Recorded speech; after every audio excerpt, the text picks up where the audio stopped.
Dear students, आज हमारा जो नेक्स्ट टॉपिक है जो हम ऑप्टिक्स ज्योमेट्रिक ऑप्टिक्स की बात कर रहे थे, आज हम स्फेरिकल मिरर पढ़ते हैं। तो देखते हैं स्फेरिकल मिरर्स के अंदर इसकी जो टाइप्स हैं, उसके बाद जो इम्पोर्टेंट मिरर फार्मूला है और उसका जो यूजेज है उसको हम आज डिस्कस करेंगे। सबसे पहले तो ये है कि स्फेरिकल स्फेयर किसको कहते हैं। इसकी बेस्ट एग्जांपल जो है वो बाल है, और जो बाल एक हालो स्फेयर है तो स्फेरिकल मिरर्स भी एक हालो नुमा होते हैं, खोखले होते हैं, अंदर से खाली होते हैं, जस्ट लाइक अ बॉल। अब हम इनको एज अ ऑप्टिक्स यूज कर रहे हैं, एज अ मिरर यूज कर रहे हैं। So what is a mirror? Basically mirror जो है ये एक रिफ्लेक्टिंग सरफेस या रिफ्लेक्टिंग मीडियम प्रोवाइड करता है। वो कैसे करता है? मिरर की एक साइड के ऊपर हमने एक पॉलिश करना होता है जिसको लेड ऑक्साइड कहते हैं। लेड ऑक्साइड से हम पॉलिश कर देते हैं, PbO जिसका फार्मूला होता है, लेड ऑक्साइड। ये रेडिश हम पॉलिश करते हैं, और जो दूसरी इसकी सरफेस होती है वो रिफ्लेक्टिंग होती है, यानी कि वहां पे लाइट इंसिडेंस होगी और प्रोसेस ऑफ रिफ्लेक्शन होगा, लॉज ऑफ रिफ्लेक्शन अप्लाई होंगे और हमें एज अ रिजल्ट कोई इमेज मिलेगी। इसके अंदर फर्दर जो अगर हम बात करते हैं तो बहुत सारे जो पॉइंट्स हैं जो आज इंशाल्लाह आपको क्लियर होंगे। डेफिनेशंस बोर्ड में जो आती हैं वो मैं आपको बता दूं। इसके अभी मैं आपको बताने जा रहा हूं डिफरेंट पार्ट्स, इनकी डिफरेंट डेफिनेशंस आ सकती हैं, और सबसे इंपॉर्टेंट जो हर दफा बोर्ड में आता है वो ये होता है कि डिफरेंस बिटवीन या differentiate between convex and concave mirror. Then आपके पास जो मिरर फार्मूला होगा, इसका यूज और फर्दर इसके प्रॉब्लम्स होंगे। तो इसके अंदर जो अब हम ये देखते हैं कि दो तीन वर्ड्स हैं, वो अब आप सुन लें। एक इरेक्ट वर्ड यूज होता है, इरेक्ट। इरेक्ट का मतलब ये होगा ERECT। इरेक्ट का मतलब होगा कि जैसे इमेज बनेगी ना वो सीधी बनेगी। देन होगा आपके पास इन्वर्टेड। इन्वर्टेड का मतलब जैसे इमेज होगी वो उल्टी बनेगी। एक ऑब्जेक्ट होगा जो कि मिरर के सामने होगा और एज अ रिजल्ट उसकी हमें इमेज मिलेगी। अब इमेज जो है वो रियल भी हो सकती है, वो वर्चुअल भी हो सकती है, यानी वो हकीकी भी हो सकती है, गैर हकीकी भी हो सकती है। वर्चुअल जिसको कहते हैं।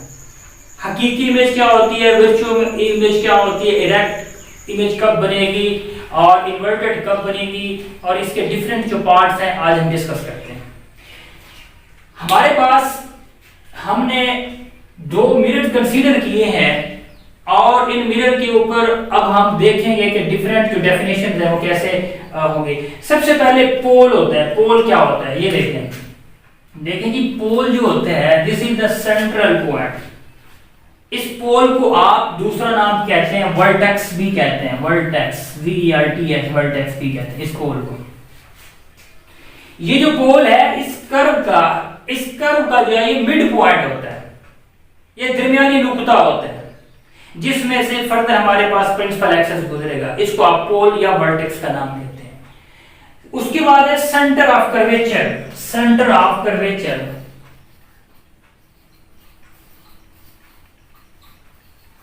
तो what is the centre of curvature? देखिए ये जो हमने कर्व कंसीडर की है ये बेसिकली एक स्फेयर का एक हिस्सा है, पार्ट है। जिस स्फेयर का ये हिस्सा थी उसके सेंटर को सेंटर ऑफ कर्वेचर कहते हैं। दैट्स वेरी इंपॉर्टेंट, दोबारा मैं बोलूंगा। ये जो हमने स्फेयर कर्व को कंसीडर किया है ये एक बेसिकली एक्चुअल में क्या था, ये एक स्फेयर थी, कंप्लीट एक स्फेयर थी, ये कंप्लीट स्फेयर थी। उसका उस स्फेयर का जो सेंटर है उसको सेंटर ऑफ कर्वेचर कहते हैं, ठीक है। उसके बाद हमारे पास क्या है, radius of curvature. Radius of curvature इसको R से रिप्रेजेंट करते हैं और इसको C से रिप्रेजेंट करते हैं। स्फेयर का जिस स्फेयर का कर्व पार्ट है उस स्फेयर के रेडियस को रेडियस ऑफ कर्वेचर कहते हैं। उसी को हमने सेंटर ऑफ कर्वेचर कहा था, और उसकी एक रेडियस को हमने क्या कहा है, रेडियस ऑफ कर्वेचर कहा है। देन हमारे पास है principal axis. What is the principal axis?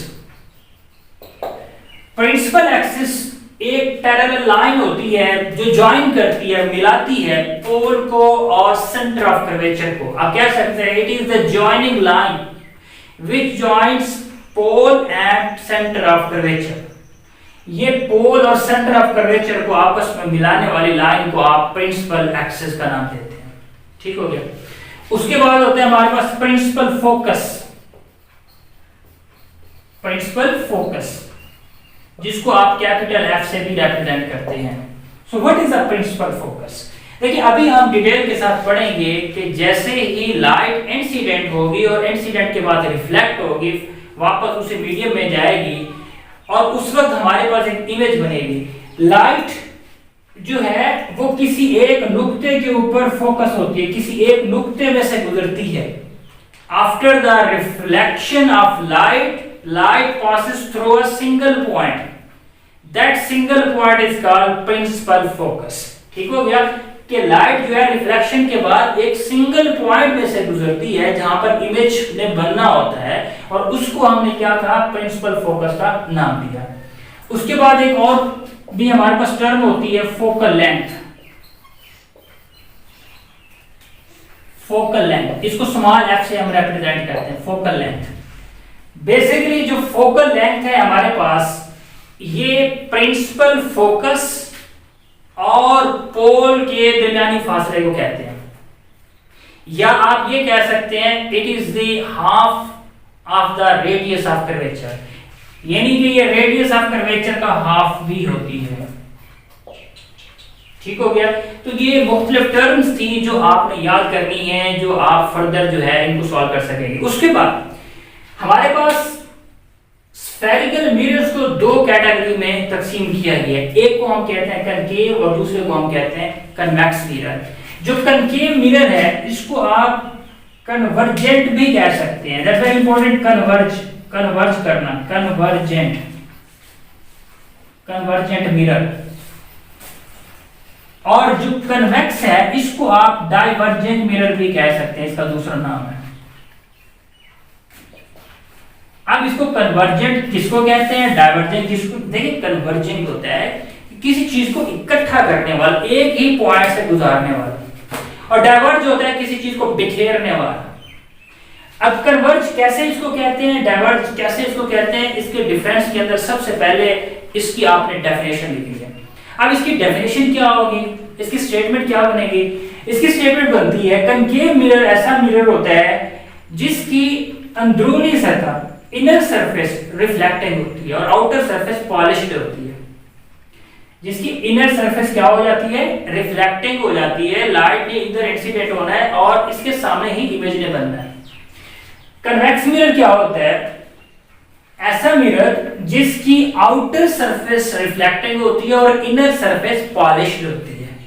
ठीक है, ये इसकी प्रॉपर स्टेटमेंट है। उसके बाद और इसका क्या डिफरेंस हो सकता है कि कनकेव मिरर के सामने प्रिंसिपल फोकस होता है, in front of the reflecting surface. In case of concave mirror principal focus lies in front of the reflecting surface. कि कनकेव मिरर में रिफ्लेक्टिंग सरफेस के सामने प्रिंसिपल फोकस होता है। लेकिन in case of convex mirror कि हमारे पास जो प्रिंसिपल फोकस है ये बिहाइंड द रिफ्लेक्टिंग सरफेस है। In case of convex mirror, the principal focus lies behind the reflecting surface. ठीक हो गया। हमारे पास अब हम ये देखते हैं कि लाइट रेस इंसिडेंट होती है और एक ही पॉइंट से गुजर रही है। ये इसकी इनर सरफेस थी, आउटर सरफेस में कोई हमारे पास रिजल्ट नहीं दे रही। और ये जो है हमारे पास, इसको आप देख सकते हैं कि लाइट रेस इंसिडेंट होती हैं और वर्चुअली जो है हम यहाँ पर इसको ड्रॉ करेंगे। रियल में जो है ना ये डाइवर्ज हो रही है, वर्चुअली इमेज बन रही है। वर्चुअली अगर हम उसको एक्सटेंड करते हैं, डॉटेड लगाकर इसको बढ़ा दिया गया, एक्सटेंड कर दिया। अच्छा, इसके बाद हमारे पास ये है जो कनकेव मिरर होता है, इसमें जो इमेज बनती है वो दोनों तरह से बन सकती है। यहाँ पे रियल इमेज भी बनती है और वर्चुअल इमेज भी बनती है। But in case of convex mirror only virtual image is form. सिर्फ आपको वर्चुअल इमेज ही मिलेगी। उसकी वजह यह है कि कन्वेक्स मिरर में जो प्रिंसिपल फोकस होता है, जहां से लाइट रेस एक सिंगल पॉइंट से गुजर रही होती हैं, वो बिहाइंड द रिफ्लेक्टिंग सरफेस होता है। It is not in front of the reflecting surface. ठीक हो गया। तो इस तरह से अब हमारे पास जो यहाँ इमेज बनेगी वो क्या बनेगी, वो हमारे पास वर्चुअल बनेगी। It's okay. उसके बाद हम आते हैं अपने स्फेरिकल मिरर फार्मूले की तरफ। Spherical, what is spherical mirror formula, इसको हम कैसे को रिलेट करेंगे? Basically it is the relation, it is the relationship between the focal length, distance of object and distance of image.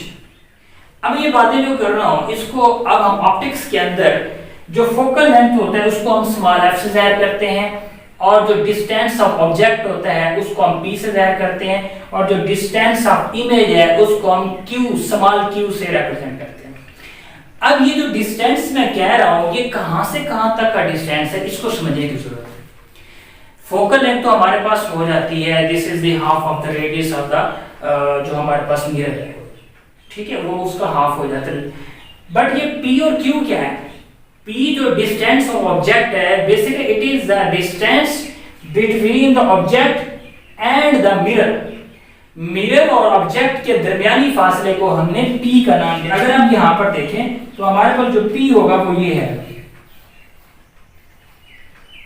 यानी कि इस हमारे पास जो मिरर है और ऑब्जेक्ट के दरमियानी फासले को हम p कहते हैं। और इसी तरह से जो q होगा, q will be the distance between the image and the mirror। Image और मिरर के दरमियानी फासले को अब हम q का नाम दे रहे हैं। तो इस तरह से आपके पास ये तीन चीजें आ जाती हैं, फोकल लेंथ है, डिस्टेंस ऑफ द ऑब्जेक्ट है, डिस्टेंस ऑफ द इमेज है फ्रॉम द मिरर, ठीक है। हमने इसको फर्दर यूज करना है। हमने यूज क्यों करना है? बेसिकली हम इसके लिए इसको यूज करके प्रॉब्लम को सॉल्व करेंगे, जो हमारे प्रॉब्लम्स हैं इसको सॉल्व करेंगे। देखिए बहुत सारी बातें हैं, लेकिन मैं आपको दो तीन चीजें बताता हूं। जब आप रियल की बात करेंगे, रियल और वर्चुअल आपके पास जो होगा, रियल और वर्चुअल, देखिए in case of real p q आपके पास ये पॉजिटिव एक्ट करेंगे, ये पॉजिटिव होंगे। यानी अगर हमारे पास p पॉजिटिव आ जाता है, q पॉजिटिव आ जाता है, तो ये रियल इमेज और रियल जो आपके पास है ऑब्जेक्ट उसकी बात करेगा। रियल ऑब्जेक्ट का मतलब ये है कि ये कौन सा ये मिरर यूज हो रहा है, ये मिरर यूज होगा आपके पास कनकेव मिरर, जिसको आप कन्वर्जेंट मिरर कहते हैं, जिसके अंदर रियल इमेज का बनना होता है। और इसी तरह से अगर नेगेटिव आ जाएंगे तो हमारे पास क्या बन जाएगा, वो आपके पास कन्वेक्स मिरर बनेगा और इमेज जो है वो वर्चुअल बनेगी। तो पॉजिटिव और नेगेटिव से आप क्या देख सकते हैं, आप मिरर को भी आप ट्रेस आउट कर सकते हैं कि कौन सा मिरर यहाँ पर यूज हुआ है। तो इस तरह से आप इसको पढ़कर आप इसके फर्दर जो प्रॉब्लम्स हैं वो यूज कर सकते हैं, इसको आपने सॉल्व कर सकते हैं।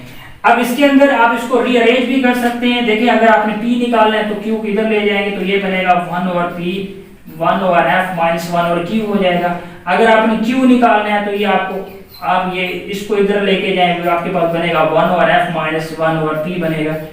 तो डिफरेंट कंडीशंस के अंदर आप ये फार्मूला जो है वो यूज कर सकते हैं।